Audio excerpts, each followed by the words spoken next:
నమస్తే అండి. ఈరోజు నేను మొక్కలకి ఫెర్టిలైజర్ తయారు చేసుకుంటున్నాను. బియ్యము, పెసలు ఆడిచ్చిన పిండి అండి ఇది. నేను ఇక్కడ 2 స్పూన్లు తీసుకుంటున్నాను. ఇప్పుడు కొద్దిగా బెల్లం వేసుకోవాలండి. దీనిలో కొద్దిగా వాటర్ పోసుకుని మూత పెట్టేసేసుకుని 4-5 రోజులు పక్కన పెట్టేసుకోవాలండి. 4-5 రోజుల తర్వాత మూత తీసి చూసుకుందామండి.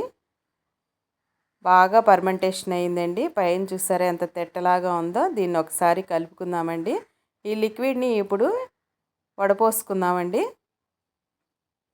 ఇలా తయారైన ఈ లిక్విడ్కి 1 లీటర్ వాటర్ కలుపుకుని లిక్విడ్ని స్ప్రే బాటిల్లో పోసుకోవటానికి ఈజీగా ఉంటుందని నేను ఇక్కడ లోటాలోకి పోసుకుంటున్నానండి.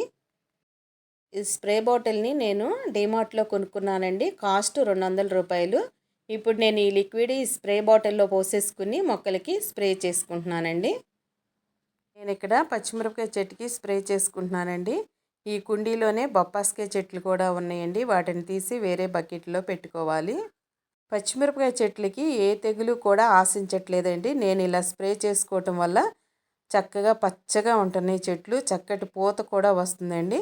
కాయ కూడా బాగా వస్తుంది. మాకు ఇంట్లోకి సరిపడా కాయలు ఈ పచ్చిమిరపకాయ చెట్ల నుంచే తీసుకుంటున్నానండి. ఇదిగోనండి ఈ డబ్బాకి ఇలా చీమల మందును కూడా లక్ష్మణ్ రేఖ ఇలా గీసేస్తానండి. ఇంకా చీమలు కూడా రావండి. అప్పుడప్పుడు కొద్దిగా మొదట్లో పోస్తానండి.